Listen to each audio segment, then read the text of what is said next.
keinginannya yang luar biasa untuk baik kepada semua orang, wa ala ibadillahi sholihin.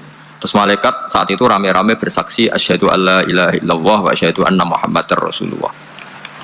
Catatannya apa di sini? Bahwa ternyata kesaksian tentang syahadat itu dimulai rasa tidak egois. Merasa bahwa rahmat ini harus dirasakan semua orang. Wa ma arsalnaka illa rahmatan lil alamin. Jadi rahmat ini harus dirasakan banyak orang. Kita tahu misalnya Islam melarang narkoba misalnya. Memang narkoba itu mengganggu. Hampir semua kecelakaan rata-rata faktor supir itu narkoba. Begitu juga pembunuhan yang sadis, rata-rata efek dari pengaruh narkoba. Sehingga Islam keras sekali tentang narkoba. Dan alhamdulillah di Indonesia ditangani BNN yang sangat serius melawan narkoba. Nah, keputusan Islam melarang narkoba itu keputusan yang luar biasa yang menjadi berkah bagi semua. Begitu juga keputusan Islam tentang melarang zina, melarang perbudakan, melarang penipuan. Dan Islam mendukung misalnya gerakan nikah, gerakan adil, gerakan keseimbangan dan kemanusiaan. Sehingga agama ini akan dinikmati siapa saja karena ajarannya.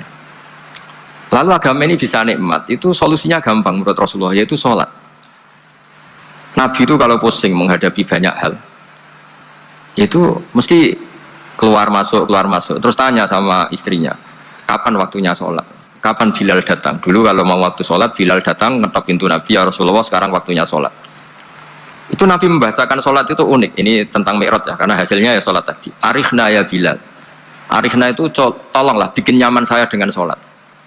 Subhanalladzi asra bi 'abdihi lailam minal masjidil haram ilal masjidil aqsa alladzi barakna haulahu. Tujuan akhirnya linuriyahu min ayatina.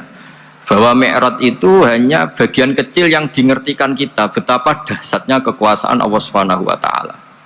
Betapa tidak terbatasnya kemampuan dan kebisaan dan kudrahnya Allah Subhanahu wa taala. Makanya masih dikatakan min ayatina, itu masih sebagian kecil dari ayat-ayatku kata Allah. Lalu dalam surat Kahfi diterangkan, ketika orang kagum dengan Ashabul Kahfi yang bisa tidur dalam keadaan hidup 309 tahun atau Masehinya 300 tahun, kalau Hijriahnya 309 tahun. Itu mungkin kalau kita ilmuwan, ahli baksil ya, atau ahli apalah, itu mungkin lebih kagum tentang nyamuk. Saya berkali-kali bilang, andaikan kita sepakar-pakarnya, terus disuruh bikin nyamuk itu, nggak usah bikin nyata hidup, bikin patungnya saja. Nyamuk itu sekecil itu, kemudian punya jantung, jantungnya punya urat, uratnya punya kuman, kumannya juga punya urat. Bayangkan saja sudah tidak bisa. Sehingga ketika orang tak kagum sama Ashabul Kahfi, kata Allah, am hasibta anna ashabal kahfi warraqimi kanu min ayatina ajaba. Apa kamu kagum tentang Ashabul Kahfi dan batu-batu yang dipahat di situ? Bukankah dalam kekuasaan kami ada yang selalu menakjubkan? Artinya, andaikan kita ilmuwan tentang embriologi, tentang hewan, tentang kuman, mungkin cerita tentang nyamuk itu lebih dahsyat ketimbang tidurnya Ashabul Kahfi yang 309 tahun. Karena kemampuan Allah menciptakan nyamuk yang kecil, sangat kecil, super kecil, kemudian kecil itu ya punya jantung tentu lebih kecil lagi, belum uratnya jantung itu, belum nyamuk juga di dalamnya menyimpan calon-calon keturunannya, kayak apa kecilnya lagi. Nah, di sini Allah mengingatkan kita, innallaha la yastahi ayyadriba mathalam ma ba'udatan fama fawqaha. Allah tidak pernah malu jika dalam menunjukkan kekuasaannya Allah memberi contoh seekor nyamuk. Karena nyamuk ini andaikan kita, tadi saya ulang lagi, andaikan kita ilmuwan yang nekuni itu, strukturnya bisa melihat, bisa nyari pasangan hidupnya, dan bisa hamil, bisa melahirkan, atau bisa menelur, dan sebagainya, maka kita akan kagum sekagum-kagumnya betapa kita di depan kekuasaan Allah Subhanahu wa taala tidak siapa-siapa, dan akhirnya kita ikrar seikrar-ikrarnya asyhadu alla ilaha illallah, bahwa tidak ada kekuasaan selain kekuasaan Allah Subhanahu wa taala. Lalu kenapa nyamuk itu tidak menjadi perhatian publik? Ternyata kita dibodohkan oleh kepentingan kita sendiri, karena dari awal kita menganggap nyamuk itu problem, penyakit. Ya sudah, bawaan kita mungkin cari obat supaya bisa membunuh nyamuk itu, atau melihat nyamuk itu sebagai problem, bukan sebagai ayatun min ayatillahi ta'ala, sebagai tanda-tanda kebesaran Allah Subhanahu wa ta'ala. Sehingga akhirnya manusia itu butuh yang namanya mukjizat dahsyat yang mudah dilihat, mudah dirasakan. Akhirnya kita tahu dalam sejarah para nabi, Nabi Musa minta mukjizat laut merah dibelah sehingga bangsa Israel bisa melewati kejaran Fir'aun dan sampai selamat dari kejaran Fir'aun. Nabi Soleh umatnya minta keajaiban, yaitu onta keluar dari batu besar, dan Nabi Soleh menuruti, akhirnya ada onta yang keluar dari batu besar. Begitu juga nabi-nabi sebelum itu atau setelah itu selalu ada mukjizat yang memang manusia tidak mampu. Nah, kata tidak mampu ini yang semua umat para nabi tidak akan seunggul umat Nabi Muhammad SAW. Karena kita sebagai umat Rasulullah SAW untuk merasa tidak mampu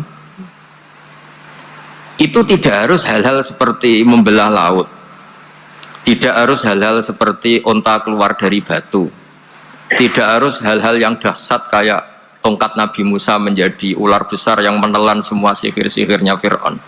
Kita sebagai umatnya Nabi selalu tiap hari bilang innallaha ala kulli syai'in qadir, hanya Allah yang mampu, Allah mampu atas segala hal.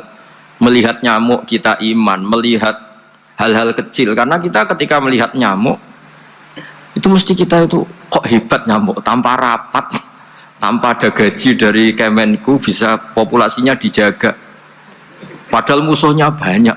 Musuhnya nyamuk itu umat manusia yang katanya makhluk paling cerdas di dunia, tapi tidak juga bisa menghabisi nyamuk. Mungkin mereka juga rapat terus untuk menjaga ketahanan populasinya itu. Jadi andai kan kita pakai ayat tadi, innallaha la yastahi ayyadriba masalam ma ba'udah, Allah itu tidak pernah malu untuk menunjukkan kekuasaannya. Cukup misalnya kita belajar tentang nyamuk, sudah sekecil itu punya mata, matanya punya saraf, punya urat, terus kecil apa? Sudah gitu nyamuk sendiri punya kuman, kalau nyamuk sendiri kecil terus kumannya sekecil apa? Terus organ tubuhnya seberapa? Ini sudah kedahsyatan yang luar biasa yang menjadikan kita iman. Innallaha ala kulli syai'in qadir, Allah sendiri yang maha kuasa.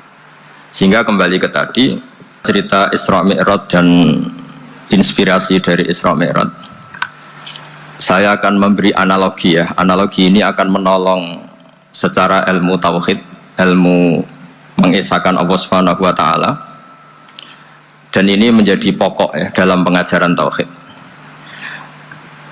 Ini mohon maaf kalau terpaksa saya ngaji model dulu lah, model pesantren ya, tapi tanpa ngurangi rasa hormat, tanpa ngurangi rasa empati, rasa takdim saya. Teman-teman yang saya hormati semua, karena di sini banyak santri-santri muda,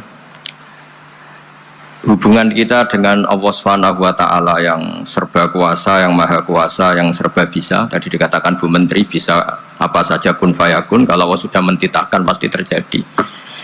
Itu kira-kira seperti ini. Saya ini bawa cincin dari besi mungkin, atau dari apa itu ya, besi lah atau perak. Yang jelas tidak emas ini karena saya cowok. Yang jelas tidak emas. Saya bawa kertas. Kalau Anda saya tanya, kertas ini sama cincin kuat mana? Pasti akan menjawab kuat cincin, karena materinya dari besi. Jawaban itu benar, tapi harus ditambahkan secara materi itu kuat cincin ketimbang kertas. Tapi Anda salah, harusnya menjawab ya terserah Gus Bahak, karena yang megang itu Gus Bahak. Karena bisa saja saya punya rencana menghancurkan cincin ini, sementara saya punya rencana mengabadikan kertas ini. Perlu uang mendadak, misal buat benerin rumah yang udah pada bocor dan retak, coba pakai es pinjam aja. Kita bisa dapat pinjaman dana tunai sampai 100 juta dengan tenor 24 bulan. Bunganya rendah dan yang terpenting nggak ada biaya siluman.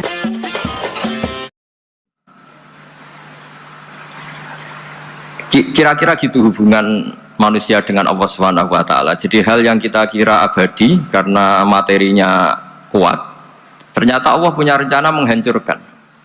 Sementara yang kita kira lemah atau rentan atau apalah, ternyata Allah punya rencana mengabadikan. Di sini kemudian istilahnya orang-orang tasawuf, wa tafwidil umur ila mudabbiriha. Kita sebagai manusia menyerahkan urusan pada pengaturnya, pada yang punya.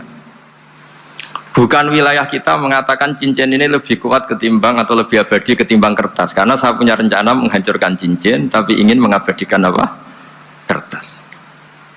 Sehingga tentang pandemi, tentang tragedi sosial, tentang apa saja kita tidak pernah tahu rencana Allah itu mana yang lebih awet. Jangan-jangan kita takut pandemi, saya berkali-kali ngaji, mati kita kecelakaan. Jangan-jangan takut kecelakaan, mati kita karena ngelindur, tiru kebablasan, nggak bangun. Kita takut mati ngelindur, mati kecelakaan, jangan-jangan mati kita karena likuifaksi, karena gempa atau karena tsunami. Nah, hal-hal seperti ini yang terus menjadikan kita bilang dan berkeyakinan hasbunallah wa ni'mal wakil. Hanya Allah yang tahu dan semua urusan mencukupi kita hanya Allah. Tadi kata Bu Menteri, kita akan menghadapi ini dengan ilmu pengetahuan dan pengalaman. Oke, saya sangat setuju itu. Tapi lagi-lagi bangsa ini dan seluruh tren dunia itu kalau misalnya baru tsunami, ya semua orang ramai ketakutannya pada tsunami. Ilmuwan berteori bahwa tsunami siklusnya sekian tahun per sekian tahun. Nanti pas gempa juga gitu, pas likuifaksi juga gitu. Nanti kalau mudik mungkin ketakutan orang sama kemacetan, sama macam-macam lah. Takut kecelakaan laka di jalan dan sebagainya. Sehingga sebelum ngaji ini lebih jauh, pastikan bahwa tidak dalam wilayah kita mengatakan bahwa cincin ini lebih abadi, lebih awet ketimbang kertas. Tapi kita harus menjawab secara materi cincin itu lebih awet ketimbang kertas. Tapi secara hakikat ya terserah yang mengendalikan, terserah yang punya, rencananya apa. Nah, di sini pentingnya ngaji. Karena dari ngaji itu kita akan kembali ke ma'rifatullah, ngerti Allah yang sebenarnya. Sebab itu di surat Isra disebut pada akhirnya ngaji itu apa? Peristiwa Mi'raj yang super dahsyat pun kata Allah masih dikatakan linuriyahu min ayatina. Hanya untuk menunjukkan sebagian dari ayat-ayatku, bukan mewakili semua ayat-ayat kekuasaan Allah Ta'ala. Tapi sebagian, min itu tab'id sebagian. Lalu sebelum kita jauh belajar, kita sendiri juga, saya sendiri masih belajar. Kehebatan Rasulullah SAW, Nabi akhir zaman, kenapa hebat? Itu diantaranya adalah karena mukjizat tongkat itu pada akhirnya diletakkan di museum. Orang melihat, terus gaya-gayanan kuat ke Turki, atau bisa melihat langsung di museum. Dan setelah melihat, kadang-kadang kita ragu, masa tongkat ini betul itu. Kalau setelah misalnya yakin, bisa dipakai lagi enggak ya? Jadi hal-hal yang mengundang pertanyaan sekaligus keraguan. Beda dengan ajaran Rasulullah Muhammad SAW. Ketika Nabi cerita betapa kekuasaan Allah itu super dahsyat, buktinya ya nyamuk tadi. Kayak apa susahnya bikin nyamuk? Sudah kecil, punya organ tubuh tentu lebih kecil, punya urat lebih kecil lagi, punya kuman yang lebih kecil lagi, dan kuman itu juga punya organ tubuh lebih kecil lagi. Itu mbok kamu udah usah ke Turki, kamu hidup di kampung, di pedalaman, sudah menyaksikan anallaha ala kulli syai'in qadir, bahwa Allah itu maha kuasa. Nah, ngaji bareng ya, ngaji seperti ini, saya termasuk kiai yang selalu berkampanye supaya orang ikrar seikrar-ikrarnya bahwa kita ini di tangan Allah Subhanahu wa taala. Saya kemarin-kemarin ngaji sama orang-orang Grab, juga barusan 3 hari yang lalu, 4 hari yang lalu ngaji sama teman-teman disabel atau difabel. Karena mereka kalau dibahasakan disabel nggak mau, tapi komunitas internasional mintanya dis pakai bahasa S, tapi kita di Indonesia pakai difabel. Akhirnya kita tahu, ternyata orang yang kita kira menderita karena fisiknya, ternyata kadang lebih bahagia. Karena Allah bisa mengalihkan pikiran untuk positif. Saya berkali-kali guyon di depan para tamu. Saya pernah punya tamu itu perempuan nggak cantik miskin lagi. Itu nyata ini. Gus doakan supaya suami saya kaya. Terus saya bilang, memangnya kalau sudah kaya ngapain itu? Ya paling tidak rumah saya diganti, mobil saya diganti. Tapi nanti akhirnya ngevaluasi Anda juga ingin diganti. Gitu. Karena setelah rumahnya mewah, pakai mobil mewah, pasti yang dievaluasi bukan rumah dan mobil, tapi Anda. Kok nggak pas ya wajah gini di rumah saya gitu. Kok nggak pas wajah gini kok di mobil mewah. Akhirnya ibu-ibu tadi sudah aku nggak jadi gitu. Jadi mungkin barokahnya pandemi itu nanti ibu menteri itu jadi kelihatan hebat karena ada pandemi kok Indonesia bertahan itu. Tapi kalau nggak ada pandemi kan ya biasa aja, memang normal gitu. Kiai juga gitu, diuji santri yang kadang beling, umat yang nggak jelas. Itu memang ujiannya. Kalau nggak ada ujian ya nggak keren gitu. Kayak ya biasa aja lah kita hadepin, ya kita tadi kata Bu Menteri ya kita ikhtiar dan berdoa. Lalu saya ulang lagi, jadi logika itu bisa pakai analogi. Analoginya tadi, salah Anda kalau mengatakan cincin ini lebih kuat ketimbang kertas. Yang benar adalah secara materi ini lebih kuat ketimbang kertas. Tapi soal nanti kekuatannya sampai kapan terserah yang punya. Bisa saja saya punya rencana, besok ini saya luluhkan, saya hancurkan, yang ini saya simpan. Kayak apa dulu dinosaurus itu kuatnya kayak apa? Habis. Ayam yang selemah itu sampai sekarang masih ada. Karena Allah menghendaki dinosaurus diakhiri, sementara ayam tidak.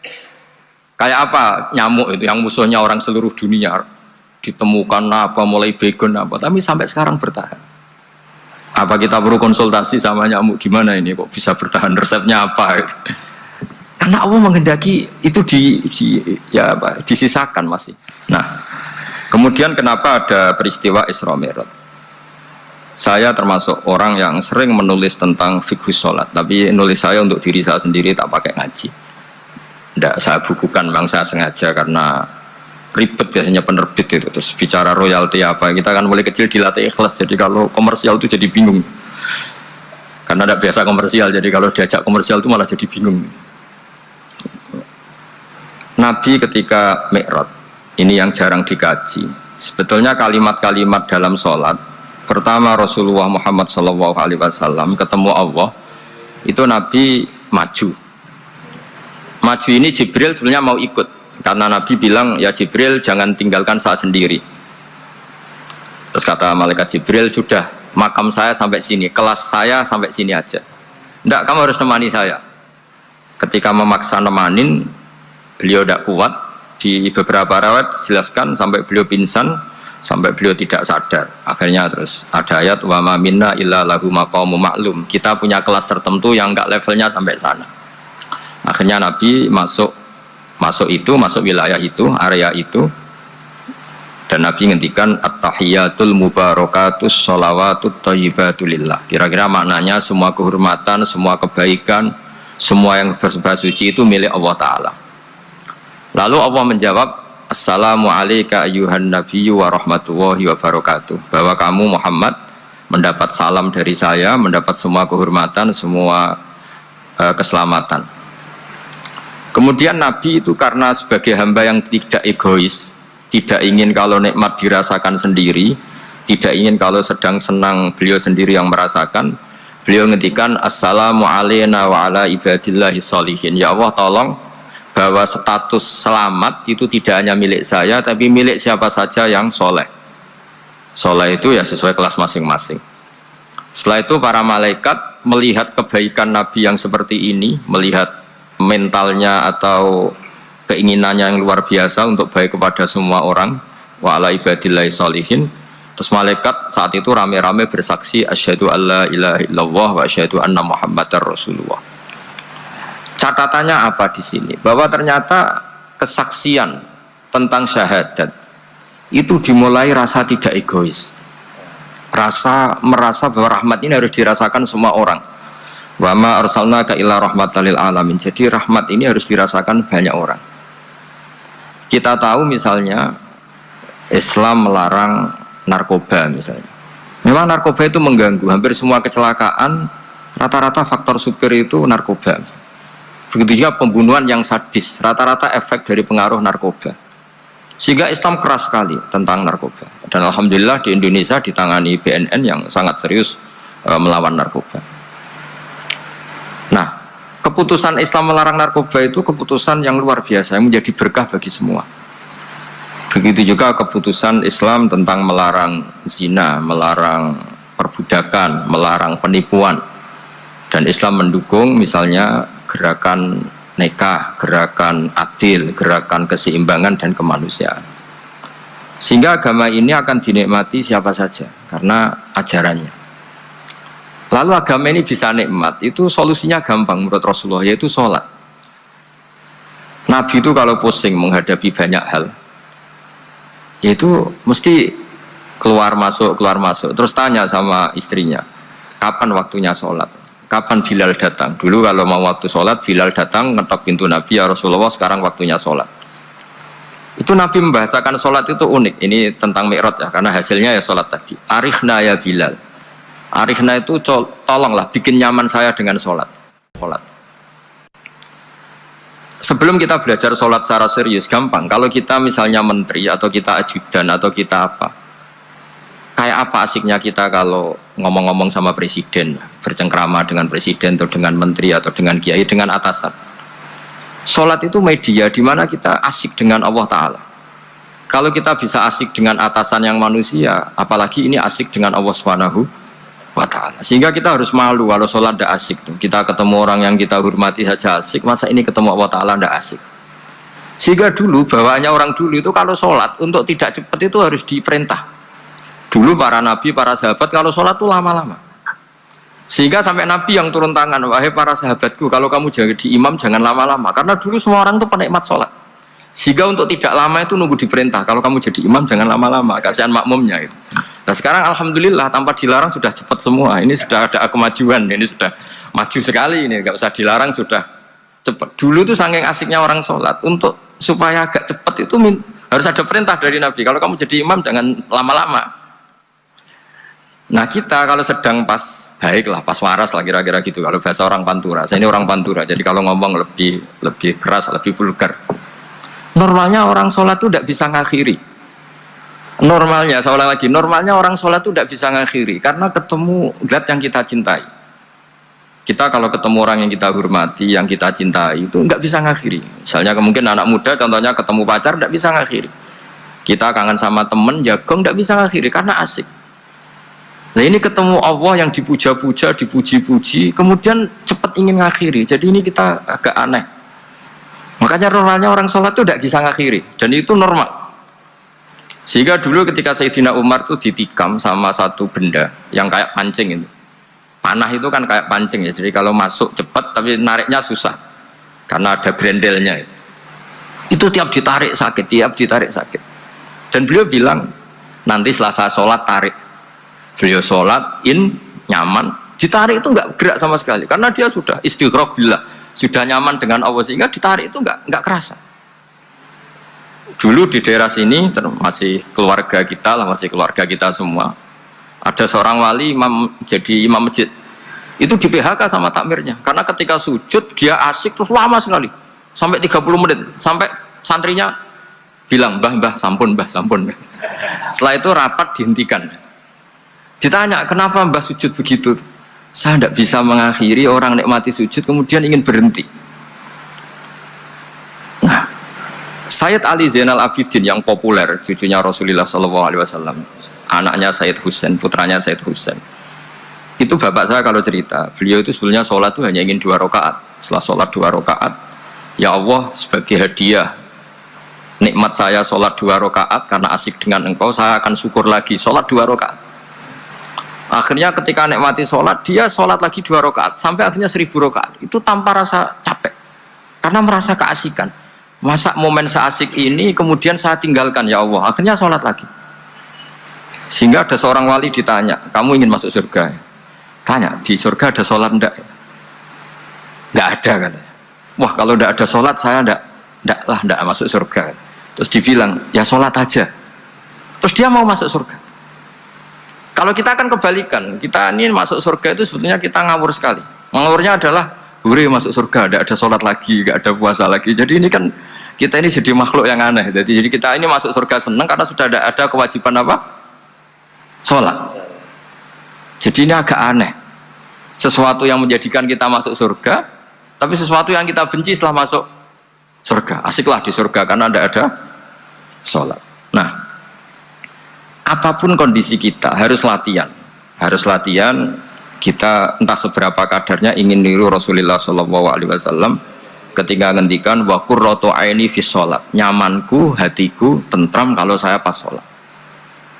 Sehingga tadi sudah saya katakan tadi, dulu itu untuk menghentikan sholat itu susah. Sampai Rasulullah sendiri yang merintahkan, hei para imam kalau sholat jangan lama-lama. Kalau sekarang, andai kan Nabi hidup di zaman sekarang, pasti tidak ada pengumuman itu. Karena semuanya sudah cepat ya. Malah super kilat itu. Ada yang terawih 20 rakaat hanya berapa? 8 menit dulu.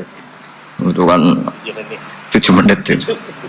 Nah kalau sampean tanya saya, kenapa sholat begitu asik? Yaitu tadi kita diajari analogi. Analogi itu ya kias. Jika kita bisa asik ngomong sama orang yang kita cintai, bisa orang tua, bisa anak, bisa cucu, itu rasanya mengakhiri itu nggak bisa. Karena bawaannya asik gitu. Apalagi ini kita munajat, bercengkrama dengan zat yang kita butuhkan sebelum kita ada, sampai setelah kita ada, sampai setelah kita tidak ada. Kita semua akan hasbunallah wa ni'mal wakil. Sehingga dulu bawaannya orang dulu itu, saya cerita sedikit, ada orang mau meninggal, namanya Umar bin Abdul Aziz, itu Khomisul Khulafa, orang yang terkenal adil. Ketika mau meninggal, senangnya bukan main. Ditanya, kenapa engkau senang? Memangnya kalau saya mati mau kemana? Ketika saya hidup dengan segala nikmat itu ya karena Allah Ta'ala. Saya nanti mati ke zat yang sama, dikelola oleh zat yang sama, yaitu Ar-Rahman Rahim. Dulu saya disayangi Allah, paling setelah mati juga disayangi Allah. Karena yang jadi Tuhan setelah mati, Tuhan yang sama ketika di dunia, yaitu Rahman Rahim. Cerita legenda yang lebih dasar dari itu, masyhur itu Jalaluddin Ar-Rumi. Ketika dia mau meninggal, semua muridnya nangis, beliau marah. Kenapa kamu menangis? Ya karena guru mau meninggal. Kamu itu ngawur sekali. Saya ini sudah lama menunggu hari seperti ini, bisa ketemu zat yang saya cintai, malah kamu menangis. Ayo kamu nari sebagai pesta kematian saya.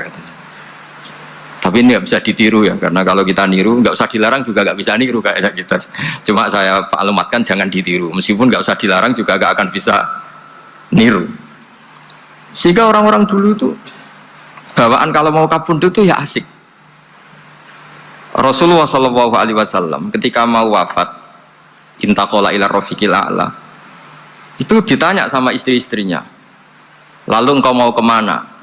Kata Nabi, sebelum sekian hari beliau setiap khutbah ngendikan, ini ada hamba yang disuruh milih Allah antara di dunia dan bertemu Allah. Kalau kamu jadi hamba itu milih mana? Di dunia yang penuh problem ini, apa milih ketemu Allah yang Rahman Rahim, yang hubungannya dengan kamu itu ngasih dan ngasih. Kamu tidak mungkin kan hubungan dengan Allah memberi, kamu bisa apa? Kita hubungan dengan Allah pasti hanya mendapat, dikasih nyawa, dikasih oksigen, dikasih bumi tidak bayar, dikasih air juga tidak bayar. PDAM dikelola siapapun bayar, oksigen di rumah sakit bayar. Hubungan kita dengan Allah tidak pernah bayar oksigen, tidak pernah bayar sewa bumi. Punya kolam renang laut seluas itu ya tidak pernah bayar. Udah gitu kolam renangnya menghasilkan ikan. Kalau kita kan semuanya utang jasa sama Allah, dan reputasi Allah itu dengan kita hanya memberi, tidak pernah meminta. Akhirnya hubungan-hubungan inilah yang menjadikan terus semua sahabat jawab, ya kalau kita jadi hamba itu pasti milih Allah lah. Jadi Nabi itu saking pinternya orang, supaya orang siap dengan keberangkatan beliau itu dibikin satu taksis, satu apa, kalau orang Jawa bilang itu dikai persemon, dikai mukaddimah, supaya orang-orang itu siap kalau Nabi ngendikan, kalau kamu seorang hamba disuruh ketemu Allah sama hidup di dunia yang fana ini, milih mana? Ya milih ketemu Allah. Ketika akhirnya Rasulullah wafat, ternyata orang itu adalah Rasulullah. Ya akhirnya sahabat bilang, ya iyalah, masa dengan kita sama Allah milih ketemu kita, pasti milih ketemu Allah. Nah, sholat itu mi'rajul mukmin, sholat itu adalah cara seperti itu. Kita manja dengan Allah meskipun dengan segala problem, ketika itidal kita tetap memaklumatkan Rabbana lakal hamdu mil'us samawati wa mil'ul ardi wa mil'u ma syi'ta min syai'in ba'du. Engkau zat yang selalu layak dipuji di langit maupun di bumi. Dan langit bumi ini karena terbatas masih ditambahi wa mil'u ma syi'ta min syai'in ba'du. dan seluas apa saja engkau kehendaki. Apapun hebatnya langit bumi ini tetap terbatas, ada ruang dan waktu. Makanya ditambahi wamil umasyik tamin seimbatu, dan segala puji ini memenuhi semua yang engkau kehendaki. Saya berkali-kali bilang kalau hubungan dengan Allah nyaman, caranya gitu. Kalau kita sakit, bayar oksigen. Kalau kita butuh air, bayar PDAM. Allah itu tidak pernah nyuruh kita bayar. Apa saja hubungan dengan Allah. Nah, sholat itu maklumat bahwa kita apapun problemnya, alhamdulillah rabbil alamin. Kita maklumatkan terus bahwa kita bersyukur. Lalu kita Rabbana lakal hamdu. Makanya saya sering kalau disuruh Gus doain supaya pandemi cepat berlalu. Saya ini kan kalau kiai ya, kiai itu tidak apa ya. Saya pernah di Jogja pas gempa. Ya orang-orang ya susah. Saya ini caranya susah saja sampai tidak tahu karena bukan karena sombong ya, karena ya mau apa gitu. Memang nggak bisa apa-apa kan kita manusia. Jadi saya mohon sholat ini jadi media yang luar biasa. Jadi di antara makalah Imam Syafi'i paling terkenal itu fasihan idama kana fi dzikri rabbih wa fi ma siwahu kana fin nasi ajama. Orang baik itu orang yang fasih. Fasih itu lantang dan cerdas dan vulgar dan nyaman ketika ngomong tentang Allah. Sholat itu semua hubungan kita ngomong dengan Allah. Misalnya kabira walhamdulillah katsira, hanya engkau yang maha besar ya Allah. Orang yang katanya terkuat di dunia karena presiden superpower misalnya, nyatanya waya mati ya mati, kalau nggak makan lemes. Jadi orang kita sadar, yang katanya orang terkuat, paling hebat, kalau nggak makan lemes. Artinya ternyata hanya sekuat itu. Dia bisa instruksi seluruh dunia misalnya untuk apa ya. Tapi coba apa dia kuat nggak makan 2 hari. Makanya hikmah puasa itu orang tahu. Ternyata makhluk yang paling mulia itu manusia. Kalau nggak makan nasi 1 piring itu ya mati. Berarti hidup nasi sama manusia. Nanti kalau nasi bilang, saya tidak butuh kamu, tapi kamu butuh saya, itu habis kita sudah. Makanya ketika ada orang yang mempertuhankan manusia, itu apa cara menafikan itu hanya bilang kana yakulani to'am. Yang kamu tuhankan itu makan. Hanya makan itu kalau dia tidak makan lemes. Jadi kiai itu atau manusia-manusia yang dekat Allah al-arif billah itu ketika mengatakan kabira walhamdulillah katsira subhanallah bukrata wa asila itu kelihatan. Makanya Quran kalau mencibir kita, falola in kuntum ghaira madirin tarji'unaha in kuntum shadiqin. Kalau kamu merasa dikjaya, mbok jangan mati, mbok jangan tua. Sudahlah hidup terus. Dikjaya kok mati gak keren. Orang top kok mati itu gak keren. Jadi apa cara gojlek itu ya sudahlah, kalau kamu hebat jangan mati katanya. Nah, sholat tuh mengingatkan itu terus. Sampai kita bilang inna sholati wa nusuki wa mahyaya wa mamati lillahi rabbil alamin. Gusti, saat ini saya ikrarkan hidupku, matiku semuanya terserah engkau. Nah, lagi-lagi tadi ketika kita bilang cincin ini lebih kuat ketimbang kertas, Anda salah. Karena itu hanya secara materi. Kuat tidaknya terserah yang mengendalikan. Karena saya punya rencana menghancurkan cincin ini, besok mau saya lebur, sementara saya mau mengabadikan kertas ini. Nah, disinilah terus kita diajari misalnya di surat Yasin yang populer, Allah itu siapa? Allah itu fasubhanalladzi biyadihi malakutu kulli syai'in, yang mengendalikan semua sesuatu. Makanya sholat itu menjadi penting. Saya sendiri termasuk orang yang jarang imami ya, saya selalu jadi makmum. Jadi andaikan Mas Zakaria di sini saya juga makmum. Cuma keren saya kayaknya meskipun saya makmum. Karena saya kalau makmum itu bisa ingat Allah terus. Kalau imam itu enggak jaga image. Karena malu kan. Misalnya di masjid kementerian terus sholatnya kok cepet, nanti dikira enggak ustadz betulan itu. Kalau mau lama ternyata banyak urusan, jadi banyak berpikir gitu. Tapi alhamdulillah ini barokahnya ngaji terus apa ya? Ya hasilnya mi'raj itu ya sholat itu. Sholat ini spesial karena tadi saya bayangkan itu di surga gak ada sholat itu ya terus saya wopo itu gak asik kan. Itu kalau Imam Ghazali itu membarter kita itu begini. Kalau kamu bangga bikasrotin nisa, pasangan kamu banyak, itu ayam lebih kuat ketimbang Anda karena 1 hari 1 jam bisa berapa kali. Kalau Anda bangga bisa makan, itu kerbau itu makannya lebih banyak. Nah, kalau Anda bangga atas pengaruh itu tawon itu Ratu tawon itu pengaruhnya lebih besar ketimbang Anda dia diam di rumah tapi anak buahnya loyalnya kayak gitu. Artinya kalau manusia bangga itu apa? Ya dengan sholat tadi ini karena satu ibadah yang enggak tertandingi oleh makhluk yang lain. Apalagi dalam sholat itu ada semua gerakan yang mewakili semua ibadahnya malaikat. Malaikat itu ada yang ibadahnya berdiri terus, ada yang rukuk terus, ada yang sujud terus, dan sholat itu mewakili semua itu. Juga mewakili sosial, karena setelah sholat kita bilang assalamualaikum warahmatullah, bahwa keselamatan ada di kanan dan kiri.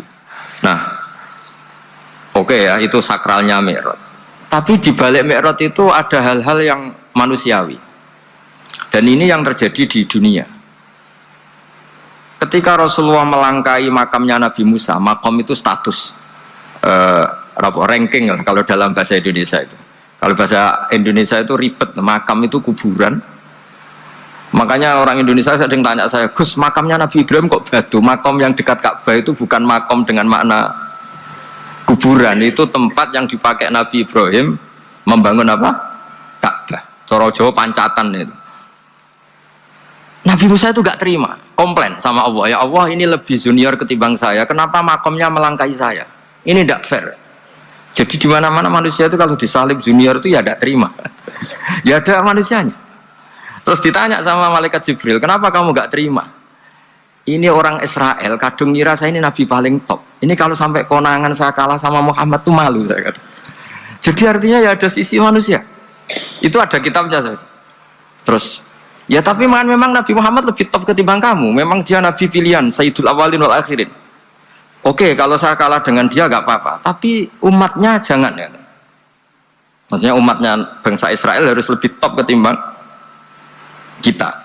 Makanya orang Israel sampai sekarang begitu itu ya memang ada sanatnya, nggak mau kalah. Gitu. Karena usulnya Nabi Musa memang nggak boleh kalah. Terus kata Allah, ya tidak bisa. Memang yang paling top tetap umatnya Muhammad, bukan umat kamu. Tetap kamu kalah. Sehingga setelah kalah dan menang itu kita terus tidak tahu. Misalnya begini ya, penemu komputer atau penemu mobil sama yang beli mobil itu hebat mana? Kalau bicara keilmuan ya hebat penemunya. Tapi kalau bicara kapitalistik, udah bikinkan mobil yang mewah gini-gini, nanti tanggal ini jadi ya. Hebat mana yang nyuruh sama yang disuruh? Kalau logikanya pakai gitu. Hebat mana yang nyuruh sama yang disuruh? Artinya kamu milih jadi mana? Penemu mobil hebat kan? Tapi terus sama orang kaya diminta bikinkan ini speknya seperti ini, selesai gini. Hebat mana? Nyuruh sama disuruh? Menyuruh. Tapi yang nyuruh tidak bisa bikin mobil, yang disuruh bisa. Pinter mana? Pinter yang disuruh. Tapi pertanyaannya, wong bisa nyuruh ngapain bikin sendiri? Pinter mana? Ini mohon maaf karena di sini banyak orang nggak jelas-jelas juga. Artinya terus subjektivitas manusia ini tetap ada gitu. Kalau bisa beli ngapain bikin gitu. Tapi kalau bisa bikin ngapain beli. Nah mungkin perdebatan di kementerian atau di yayasan atau di kampung-kampung atau di apa mesti begitu. Dari itu di Mi'raj juga digambarkan bahwa antar nabi ini ya ada kompetisi, wa fi dzalika falyatanafasil mutanafisun. Tapi bedanya nabi dengan kita itu satu. Nabi itu kalau keliru dengan tanda petik, nabi itu kalau keliru itu jadi berkah. Itu bedanya kita. Kalau kita keliru kan keliru betul. Kalau nabi itu tidak, kelirunya itu jadi berkah. Ini saya punya dua contoh kalau boleh dibahasakan ya, kekeliruan nabi atau dengan tanda kutip kekeliruan nabi. Tapi saya ulang lagi dengan tanda kutip. Nabi Musa itu ketika Nabi Muhammad ditanya, kenapa kamu dipanggil jauh-jauh? Disuruh sholat 50 rakaat. Nabi Ibrahim nggak komplain, karena beliau Nabi yang baik. Semua Nabi nggak komplain, kecuali Nabi Musa. Kata Nabi Musa, jangan Muhammad, kebanyakan itu. Bilang ke Allah supaya didiskon. Katanya. Nabi kembali sama Allah, ya sudah tak kurangi 5. Turun lagi, masih berapa? 45. Masih kurang. Itu sampai 9 kali, akhirnya terkurangi berapa? 45 rakaat. Itu Nabi Musa masih bilang, udah minta lagi keringanan. Itu kalau diruti nggak jadi sholat kan? Kalau satu lagi kan masih terus hilang itu kewajiban sholat. Nah, Nabi Musa sebetulnya itu bukan karena kasihan kita.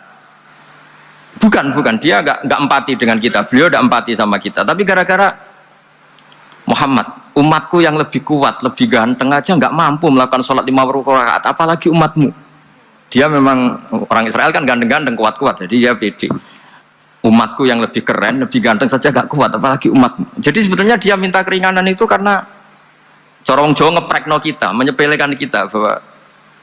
Makanya saya ingin memberitahu Nabi Musa kalau ada umatnya Rasulullah yang namanya Sayyid Ali Zainal Abidin yang satu hari sholat 1000 rakaat. Jadi nanti kalau ketemu Nabi Musa, ini 50 aja, ini kuatnya malah 1000. Nah akhirnya, tapi barokahnya Nabi Musa yang sentimen ini, sholat gak jadi 50 tapi 5. Itu bedanya Nabi sama kita.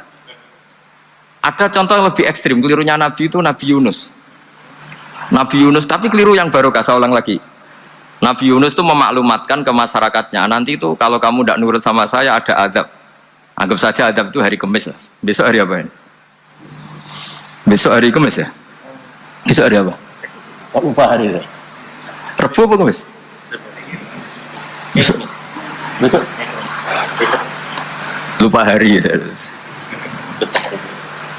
Kata Nabi Yunus, 3 hari lagi akan ada azab. Tapi kurang 2 hari, kurang sehari umatnya masih dalam kemungkaran, dalam kemaksiatan, masih hura-hura. Akhirnya Nabi Yunus bilang, sudah ini tinggal sehari itu mau ada adab. Tapi mereka tetap hura-hura. Akhirnya Nabi Yunus itu, coro Jawa itu minggat. Memang bahasa Arabnya abako itu pergi yang tidak pamit. Itu kalau kamu cari di kamus, abako itu maknanya itu minggat, pergi yang tidak pamit. Sama Allah dibahasakan abako. So, wong ra bener kabeh, udahlah tak tinggalkan. Setelah ditinggalkan, Nabi Musa disalahkan sama Allah. Kamu itu Nabi tidak diperintah hijrah kok. Hijrah, syaratnya Nabi kan mengambil keputusan apa saja berdasar wahyu. Tapi tanpa ada perintah wahyu, dia tetap keluar dari kampungnya itu. Keluar sama Allah disalahkan, wong Nabi kok minggat. Akhirnya ketika dia di kapal, di perahu itu, dulu itu ada mitos, kalau ada perahu mau tenggelam pasti ada yang minggat, diundi. Sampai 3 kali yang keluar dia, akhirnya tahu diri nyemplung deh. Nyemplung terus ditelan ikan nun. Pokoknya ikan besar lah. Diberi sanksi sama Allah, karena dia Nabi kok melanggar, diberi sanksi ditelan ikan nun. Telan ikan nun karena beliau seorang Nabi, perutnya ikan itu jadi masjid, dia baca tasbih terus. Tapi barokahnya dia minggat tadi asbako. Akhirnya 1 hari itu mau ada azab besar itu orang-orang nginceng rumahnya dia. Diinceng. Kalau betul ada azab, pasti orang ini lari. Masa ada azab dia di sini? Diinceng ternyata gak ada. Wah berarti bener ini ada azab. Buktinya dia gak ada katanya. jadi unik. Akhirnya dicinceng gak ada terus dia, wah berarti ada azab betul. Hari itu masyarakatnya tobat semua karena, oh ini ada azab betul. Buktinya Nabi Yunus sudah lari, berarti dia ada ingin kena. Padahal dia lari itu karena mangkel punya umat yang gak nurut tadi. Wah sudah. Setelah sekian hari dia cari-cari kabar. Umatku itu kena azab gak? Ternyata berita yang masuk dulu udah ada medsos, udah ada WA. Dulu itu nggak ada itu. Dengar kabar kalau umatnya tuh nggak kena azab karena 1 hari sebelum ada azab tobat semua. Terus dia nggak berani pulang karena ada hukum sosial di sana. Kalau ada orang bohong hukumnya dibunuh. Berarti terus beliau berpikir, saya mesti dianggap bohong katanya ada azab kok. Masyarakat saya baik-baik saja. Akhirnya setiap ketemu kaumnya dia lari karena takut dibunuh. Ternyata kaumnya sudah iman semua, mau ngejar dia dijadikan imam. Akhirnya, oh iya. Jadi itu bedanya Nabi sama ndak. Jadi Nabi itu kalau kelirunya itu barokah. Makanya kita tidak usah ikut keliru, karena keliru kita ini pasti tidak barokah itu. Itu musibah itu. Jadi dulu ceritanya Anteng juga gitu. Yang namanya istri 2 itu kan cemburu. Pertama Nabi Ibrahim punya istri namanya Sarah. Terus lama-lama karena belum punya anak, terus sama Sarah sendiri yang nyuruh supaya nikahi Hajar. Setelah punya anak cemburu. Terus kata Sarah, pokoknya saya nggak terima kalau kamu nggak ngelukai Hajar. Mulai dulu lelaki itu sudah pinter ngotak-ngatik. Kalau dilukai pipinya nanti tidak cantik. Apa ya? Yang penting ngelukai tapi tetap cantik. Terus ada Anting itu. Anting itu dulu ceritanya itu dilukai tapi tambah cantik. Nabi Ibrahim akhirnya melukai. Seneng Sarah karena sudah dilukai. Ternyata barokahnya dilukai itu jadi anting yang mempercantik perempuan. Padahal melukai istri itu kan tidak boleh. Tapi ini Nabi, ada saja cara yang dipilihkan Allah untuk ya tadi keliru saja barokah. Itu bedanya Nabi sama kita. Makanya disebut mimbabi hasanatil abrar sayyatul muqarrabin. Jadi Nabi itu sama seperti Nabi Adam. Nabi Adam itu dilarang Allah nggak boleh makan khuldi. Akhirnya makan terus harus hidup di dunia, terus jadi dunia seperti ini. Tapi itu menjadikan harapan seluruh dunia bahwa Allah itu maha baik. Ketika ada yang diberi sanksi, tetap diminta tobat dan dianjurkan tobat. Dan Allah berjanji setiap yang tobat pasti diterima. Sehingga terus kita sampai sekarang nggak pernah putus asa karena sudah diberi contoh bahwa bapak kita yang pernah salah dijanjikan tobat dan Allah pasti menerima tobat itu. Jadi ini bedanya kita dengan Nabi. Jadi semoga lewat pengajian ini atau ngaji bareng ini kita tahu lah, kalau kita ahli astronomi atau ahli meteorik mungkin takut kita kejatuhan meteor, kalau ahli gempa mungkin takut lempengan kita gini terus gempa, kalau ahli tsunami takutnya tsunami, kalau ahli sosial takut chaos, kemudian mungkin yang ahli perbankan takut ras. Jadi kalau nuruti takut ya takut lah, tapi cobalah kita iman lagi. Tadi kata Bu Menteri sudahlah punya hasbunallah wa ni'mal wakil, ya sudah, Indonesia pasti akan baik-baik saja dan kita akan selalu berharap dengan kecerdasan, dengan ikhtiar, tapi kita akan selalu berdoa kepada Allah Subhanahu wa taala.